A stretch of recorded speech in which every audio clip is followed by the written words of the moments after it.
नमस्कार दोस्तों, मेरा नाम है डॉक्टर शैलेंद्र सिंह और मैं आप सभी का स्वागत करता हूं अपने यूट्यूब चैनल एमएल वाले गुरुजी में।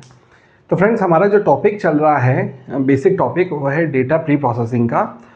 दैट मीन्स कि हम अपना एक ऐसा डेटा प्री प्रोसेस करके तैयार कर रहे हैं जिससे कि हमारा एमएल मॉडल प्रॉपर्ली ट्रेन हो जाए, अच्छे से ट्रेन हो जाए और उसके जो प्रिडिक्शंस हैं वो बहुत अच्छे आए, उसमें एरर रेट जो है वो मिनिमम आए। ओके, तो उसमें जो एक बहुत पॉपुलर स्टेप मैंने आप लोगों को बताया था, दैट इज फीचर इंजीनियरिंग। इसमें हम क्या करते हैं, अपने डेटा को एनकोड करने की कोशिश करते हैं। दैट मीन्स हम अपने कैटेगरिकल डेटा, एक ऐसा डेटा जो हमारे वर्ड्स के फॉर्म में है, उसको हम कन्वर्ट करते थे अपने न्यूमेरिकल वैल्यूज़ में, जिससे कि जो हमारा एमएल मॉडल है जब वो ट्रेन हो रहा होता है तो उस न्यूमेरिकल वैल्यूज़ पे वो कुछ मैथमेटिकल ऑपरेशंस कर लेता है, जिससे कि उसकी ट्रेनिंग प्रॉपर हो जाती है और प्रेडिक्शंस एक्यूरेट आते हैं। तो फ्रेंड्स, इससे पहले वाले वीडियो में हमने लेबल एनकोडिंग समझी थी। लेबल एनकोडिंग में हम क्या कर रहे थे कि हम सिंपली अपने जो हमारा डेटा था, वेरिएबल डेटा था, उसको सिंपली अल्फ़ाबेटिकल ऑर्डर में कन्वर्ट कर रहे थे अपने न्यूमेरिकल वैल्यू में। जो अल्फ़ाबेट पहले आ रहा था उसको हम वैल्यू अलॉट करते जा रहे थे, जो बाद में आ रहा था उसको हायर वैल्यूज़ दे रहे थे। लेकिन इसमें यहाँ पर हमने देखा कि एक प्रॉब्लम आ रही थी। वो एरर ये आ रही थी कि जिन नॉमिनल डेटा, क्योंकि नॉमिनल वेरिएबल थे हमारे, जिनकी सभी इक्वली हमारे लिए बराबर, मतलब इक्वली वैल्यू रख रहे थे हमारे लिए, लेकिन जब हमने उसकी लेबल एनकोडिंग करी तो किसी की वैल्यू ज़्यादा आई, किसी की वैल्यू कम आई। तो इस तरह के डेटा को जब हमने एमएल मॉडल में दिया तो हमने ये देखा कि जिसकी वैल्यू ज़्यादा है, हमारा एमएल मॉडल उसको प्रायोरिटी ज़्यादा दे रहा है, उसको सही मान रहा है, और जिसकी एनकोडिंग जो है, एनकोडिंग के दौरान जिसकी वैल्यू कम आई है उसको जो है वो कम प्रायोरिटी दे रहा है, या उसको सही नहीं मान रहा है, या ट्रू नहीं मान रहा है in comparison with higher values. Okay, तो इसके लिए हमने जो एक सॉल्यूशन निकाला तो वो ये निकाला कि अब हमको क्या करना है, जो हमारा नॉमिनल वेरिएबल है, जिसमें कि सारे जितने भी वेरिएबल्स हैं, जितने भी वैल्यूज हैं, डेटा एंट्रीज हैं, वो सब इक्वल हैं। तो अब की बार हम उनको किसी को ज़्यादा या किसी को कम वैल्यू एलोकेट नहीं करेंगे, हम सबको एक ही वैल्यू एलोकेट करेंगे। तो उसके लिए हम जो मेथड यूज़ करते हैं वो मेथड यूज़ करते हैं one hot encoding one hot encoding method. Okay, यहां पे आप देखेंगे वन, इसका मतलब ये हुआ कि हम जितनी भी एनकोडिंग करेंगे वो सिर्फ वन के फॉर्म में ही होंगी। तो इसको जरा समझ लेते हैं, वन के फॉर्म में हमने क्या किया। तो इसका प्रोसेस मैं आप लोगों को समझा देता हूं, उसके बाद फिर हम इसके एडवांटेज और डिसएडवांटेज पे आएंगे। तो मान लीजिए हमारे पास जो हमारा डेटा है वो है कलर का data. Okay, so for example मान लीजिए कलर्स हैं ब्लू, रेड, ग्रीन और येलो।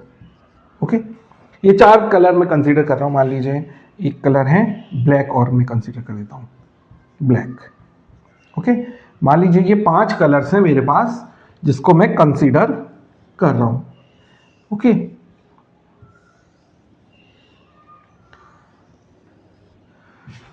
तो देखिए वन हॉट एनकोडिंग क्या करता है, वन का ये मतलब हुआ कि हर एक को ये एक ही वैल्यू प्रोवाइड करेगा, मतलब न्यूमेरिकल वैल्यू वन ही होगी। तो यहां पे हम क्या करते हैं, जो इस तरह की एनकोडिंग होती है इसमें जितनी भी तरह की वैल्यूज होती है, यहां पे हम देख रहे हैं हमारे कितने 5 कलर्स हैं। तो हम ये जो एट्रीब्यूट था या फीचर था, इसकी कंपैरिजन में हम 5 फीचर्स क्रिएट करते हैं। That means colour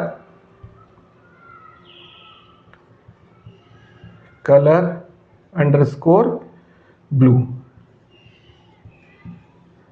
colour underscore red, okay, colour underscore green,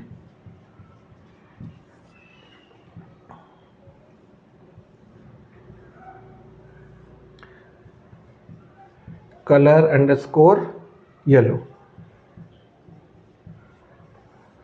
और लास्ट में हम कर रहे हैं कलर अंडरस्कोर ब्लैक। ओके, तो ये हमने कंसीडर किया। फाइन, तो इसका मतलब ये हुआ कि पहले एक ही एट्रीब्यूट था और उसमें 5 तरह की वैल्यूज थी। तो अब की बार यहाँ पे उसको हमने कन्वर्ट कर लिया, कितनी वैल्यूज में, कितने एट्रीब्यूट्स में, 5 तरह के एट्रीब्यूट्स में कन्वर्ट कर लिया। ओके, तो अगर ब्लू कलर है तो मैं क्या करता हूं, जो कलर ब्लू है उसको मैं 1 कर देता हूं, बाकी सारे क्या कर देता हूं 0 रखता हूं। ओके, रेड कलर है तो मैं रेड को 1 करूंगा, बाकी सारे क्या कर दूंगा 0 कर दूंगा। अगर मैं ग्रीन कलर की बात कर रहा हूं तो मैं सिर्फ ग्रीन को 1 करूंगा, बाकी सारे 0 कर दूंगा। येलो की अगर मैं बात करूं तो मैं सिर्फ कलर अंडरस्कोर येलो को 1 रखूंगा, बाकी सारे 0 कर दूंगा। और अगर मैं ब्लैक की बात कर रहा हूं तो मैं क्या करूंगा, सभी को 0 कर दूंगा, सिर्फ कलर अंडरस्कोर ब्लैक को 1 कर दूंगा। तो यहां पे आपको ये टेबल समझ में आ गई होगी कि किस तरह से ये टेबल चल रही है। ओके, तो मान लीजिए अगर नेक्स्ट वैल्यू जो है वो ग्रीन है फिर से, तो मैं ग्रीन को क्या कर दूंगा 1 कर दूंगा। ओके, और बाकी सारे क्या हो जाएंगे 0 हो जाएंगे। तो यहां पे आपको समझ में आ गया होगा कि ये किस तरह से चल रहा है। तो इसी वजह से इसका नाम जो रखा गया 1। तो जहां पर जो भी वैल्यू आ रही है उसको मैं 1 कर देता हूं, बाकी सारे क्या रखता हूं 0 रखता हूं। तो यहां पे आपको समझ में आ गया होगा कि यहां पर प्रायोरिटी जो है वो सेट नहीं हो सकती है। ठीक है, सभी इक्वली कंसीडर हो रहे हैं, जितने भी कलर्स हैं वो सभी इक्वली कंसीडर हो रहे हैं। क्यों? क्योंकि यहां पे हमने सबको 1 ही वैल्यू एलोकेट करी है। ओके, तो ये इस तरह से कहलाती है 1 हॉट एनकोडिंग। फाइन। तो यहां पर एडवांटेज तो ये है कि भाई हमने सबको इक्वली एनकोड किया है, हमने किसी को भी प्रायोरिटी नहीं दी है, या हमने ये नहीं बोला है कि yellow colour is better than red colour, या येलो की वैल्यू ज्यादा है in comparison with red colour. हमने सबको 1 वैल्यू ही एलोकेट करी है, पहली चीज। तो ये इसका एडवांटेज हो गया। लेकिन डिसएडवांटेज इसका बहुत ज्यादा है। वो समझते हैं कैसे। मान लीजिए अभी यहां पे हमारे जो कलर था उसमें 5 वेरिएबल्स ही थे, ओनली 5 टाइप ऑफ कलर्स। तो हमारे कितने एट्रीब्यूट्स बने या फीचर्स बने? 5 एट्रीब्यूट्स, 5 अलग से एट्रीब्यूट्स हमने कन्वर्ट करे। लेकिन मान लीजिए अगर यही 5 की जगह 500 कलर्स होते, तो 500 डिफरेंट कलर्स होते या उनके कॉम्बिनेशंस होते, तो क्या होता? तो इसका मतलब ये होता कि हमको 500 एट्रीब्यूट्स या फीचर्स बनाने पड़ते। ओके, तो आप सोच सकते हैं कि कितना टिपिकल काम है, और ये डेटा हमारा कितना बड़ा हो जाएगा। 500 एट्रीब्यूट्स जुड़ गए, हमने जो कन्वर्ट करा वो कितना 500, एक एट्रीब्यूट की जगह हमने 500 एट्रीब्यूट्स को कन्वर्ट कर लिया। तो ये इसका बहुत बड़ा डिसएडवांटेज है कि अगर वेरिएबल्स बहुत तरह के हैं तो ये काम नहीं करता है। लेकिन अगर बहुत सिंपल है, जैसे कि मान लीजिए जेंडर है, मेल और फीमेल, मान लीजिए जेंडर है, तो जेंडर हमें मालूम है मेल या फीमेल होगा। ओके, तो इसको हम बहुत सिंपली 2 उसमें कन्वर्ट कर सकते हैं, मेल एंड जेंडर फीमेल। तो सिंपली क्या हो जाएगा, मेल के लिए 1 0 एंड 0 1, सिंपल। तो इसके लिए तो ये बहुत अच्छे से सक्सेसफुल है। हम ये कह सकते हैं कि भाई मेल और फीमेल है तो 2 तरह के ही जेंडर हैं, तो इस तरह के हम इसको कन्वर्ट कर सकते हैं बहुत इजीली, क्योंकि एक के कंपैरिजन में 2 हम क्रिएट कर सकते हैं। यहां पर भी जो एग्जांपल हमने समझा था कि 5 कलर्स थे तो 5 को हमने कन्वर्ट कर लिया था।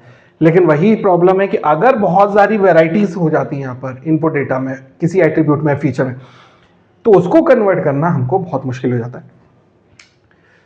तो आई थिंक यहाँ पे आपको अच्छे समझ में आ गया होगा फ्रेंड्स कि 1 हॉट एनकोडिंग हमको क्यों करनी पड़ी। क्योंकि लेबल एनकोडिंग में प्रॉब्लम आ रही थी, वहां पर प्रायोरिटी की प्रॉब्लम आ रही थी। तो उस प्रायोरिटी को खत्म करने के लिए हमने 1 हॉट एनकोडिंग करी। 1 हॉट एनकोडिंग में सारी वैल्यूज जो है वो 1 पे ही रही।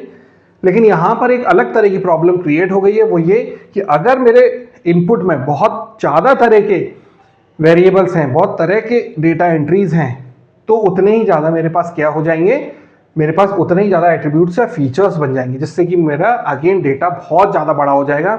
और अगर डेटा मेरा बहुत ज्यादा बड़ा हो जाएगा तो ट्रेनिंग में उतना ही ज्यादा कॉम्प्लेक्सिटी आएगी और उतनी ही ज्यादा टाइम लगेगा। ओके, और प्रिडिक्शंस उतने ही ज्यादा डिले से आएंगे। तो ये एक डिसएडवांटेज है 1 हॉट एनकोडिंग में। तो फ्रेंड्स यहाँ पर जो है हमारा फीचर इंजीनियरिंग कंप्लीट होता है। फीचर इंजीनियरिंग में हमने 3 इंपॉर्टेंट मेथड समझे। पहला जो है हमने ऑर्डिनल एनकोडिंग समझा, उसके बाद नॉमिनल एनकोडिंग समझा, और उसके बाद 1 हॉट एनकोडिंग भी हमने अच्छे से समझ लिया है। ओके, तो फ्रेंड्स आज का ये वीडियो हम यहीं पर ही एंड कर रहे हैं। Thank you so much for watching my video. Thanks for your time.